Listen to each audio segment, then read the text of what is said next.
टाटा केवल एक business group नहीं बल्कि देश के भरोसे का नाम है। आज हम टाटा ग्रुप की अमेजिंग जर्नी को शुरू से जानेंगे। ये सिर्फ एक प्राइवेट कंपनी की कहानी नहीं बल्कि 200 सालों की लेगेसी है जिसने इंडियन बिजनेस का चेहरा बदल दिया। टाटा ग्रुप ने देश को वो सब कुछ दिया जिसे देश को जरूरत थी। देश का पहला steel plant, luxury hotel, hydro power plant, पहला एयरलाइंस, पहला कैंसर हॉस्पिटल और भी बहुत कुछ। कहानी की शुरुआत होती है आजादी से पहले, लगभग 100 साल पहले, जब गुजरात में नवसारी में एक पारसी परिवार रहता था, नुसरवानजी टाटा और उनकी वाइफ जीवनबाई। नुसरवानजी अपने गांव से मुंबई आकर कॉटन ट्रेडिंग का बिजनेस करते थे। 1839 में उनका एक बेटा जमशेदजी टाटा का जन्म हुआ था। उनकी परवरिश और पढ़ाई पर भी काफी ध्यान दिया। वैसे तो जमशेदजी का बचपन नवसारी में गुजरा था, लेकिन 14 साल की उम्र में वो मुंबई आकर अपने पिता के बिजनेस में मदद करने लगे और एल्फिंस्टन कॉलेज से ग्रेजुएशन किया। सिर्फ 16 साल की उम्र में उनकी शादी हीराबाई से हो गई, क्योंकि चाइल्ड मैरिज उस दौर में आम बात थी।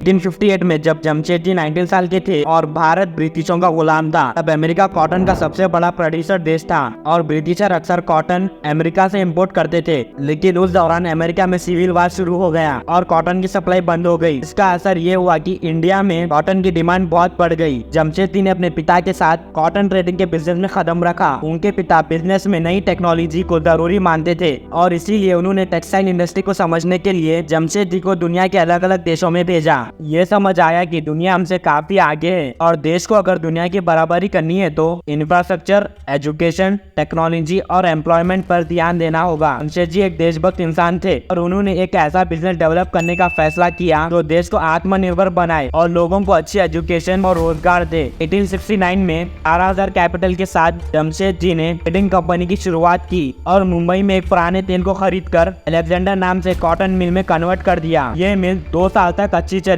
और उसे अच्छे मुनाफे में बेच दिया।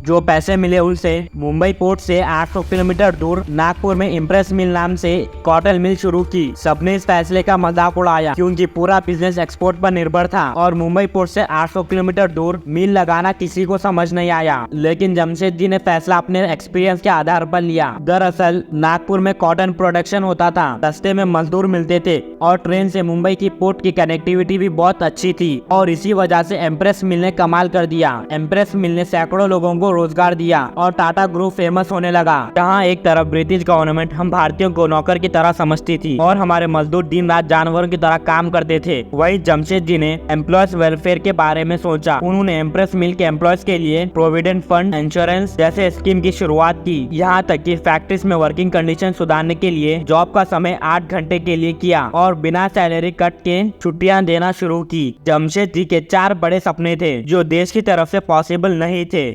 आयरन और स्टील कंपनी की स्थापना जो देश का इंफ्रास्ट्रक्चर मजबूत बना सके। एक वर्ल्ड क्लास होटल का स्थापना क्योंकि उन दिनों में इंडियंस को यूरोपियन होटल्स में एंट्री नहीं मिलती थी। एक वर्ल्ड क्लास एजुकेशनल इंस्टीट्यूट, एक हाइड्रो इलेक्ट्रिक पावर प्लांट जिससे देश की इंडस्ट्री का तेजी से विकास हो सके। इन सपनों को पूरा करने के लिए उनके 2 बेटे रतन टाटा और जे.आर.डी. टाटा उनके साथ मेहनत की। जानकारी के लिए बता दूं, हमारे रतन टाटा सर के ग्रैंडफादर का नाम भी सर रतन टाटा था। 2003 में जमशेदजी का सपना सच हुआ जब मुंबई के कोलाबा कोस्ट पर ताजमहल होटल खुला, जो देश का पहला होटल था जिसमें इलेक्ट्रिसिटी थी। बाकी 3 सपनों के वो बहुत करीब थे, लेकिन अफसोस 1904 में उनकी डेथ जर्मनी में हो गई। जमशेदजी के बाद उनके बड़े बेटे दोराबजी टाटा टाटा ग्रुप के चेयरमैन बने और उन्होंने अपने पिता के अधूरे काम को पूरा करने के लिए कड़ी मेहनत की। 1907 में उन्होंने टाटा आयरन और स्टील कंपनी टेक्सिको की स्थापना की, जो आज टाटा स्टील नाम से जाना जाता है। 1911 में उन्होंने टाटा पावर की स्थापना की। जे.आर.डी. टाटा जो बिजनेस के साथ साथ गेम्स में भी इंटरेस्ट रखते थे, उन्होंने इंडियन ओलंपिक मूवमेंट की शुरुआत की। उनकी वाइफ मेहरबाई कैंसर से मर गई थी और उन्होंने टाटा मेमोरियल ट्रस्ट शुरू किया। दोराबजी टाटा ने अपनी पूरी प्रॉपर्टी एक ट्रस्ट में दान कर दी, जो आज हम दोराबजी टाटा ट्रस्ट के नाम से जानते हैं।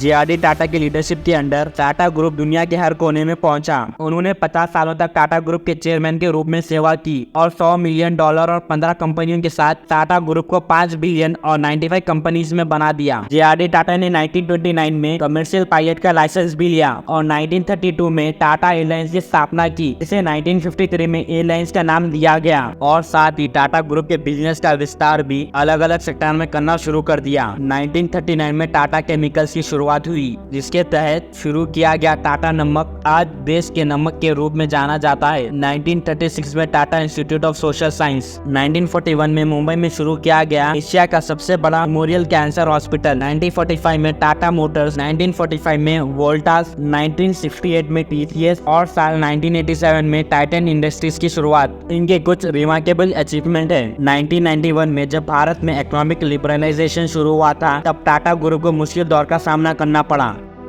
रतन टाटा ने ग्रुप के चेयरमैन बनकर कोर बिजनेस पर फोकस किया और नए एक्विजिशन की शुरुआत की। 2000 में टाटा ग्रुप ने टेटली को एक्वायर किया और 2007 में कोरस और 2008 में जैगवार और लैंड रोवर को एक्वायर किया। टाटा ट्रस्ट का एस्टैब्लिशमेंट भी किया, जो देश का लार्जेस्ट चैरिटी ऑर्गेनाइजेशन में से एक है। 2012 में साइरस मिस्त्री को टाटा ग्रुप का चेयरमैन बनाया गया, लेकिन उनका टाइम 2016 में खत्म हो गया। उसके बाद नटराजन चंद्रशेखर को चेयरमैन बनाया गया। दुनिया के 100 से भी ज्यादा देशों में टाटा के ऑफिसेस है और टाटा का कुल रेवेन्यू का 67 हिस्सा इंडिया के बाहर से आता है। दोस्तों, टाटा ग्रुप की सारी कंपनीज का ओनर टाटा सन्स है, जिसके ज्यादातर शेयर्स ट्रस्ट के पास है। एक तरफ प्राइवेट कंपनी कमाने के बाद कुछ हिस्सा दान करती है, वही टाटा हमारे देश की ऐसी कंपनी है जो दान करने के लिए कमाती है। उम्मीद है आपको टाटा ग्रुप की लेगेसी और फैमिली हिस्ट्री के बारे में कुछ अच्छी जानकारी मिली होगी। आगे के वीडियोस में हम टाटा ग्रुप की कंपनीज और बिजनेस एम्प्लॉयज के बारे में भी बात करेंगे। Thanks for watching.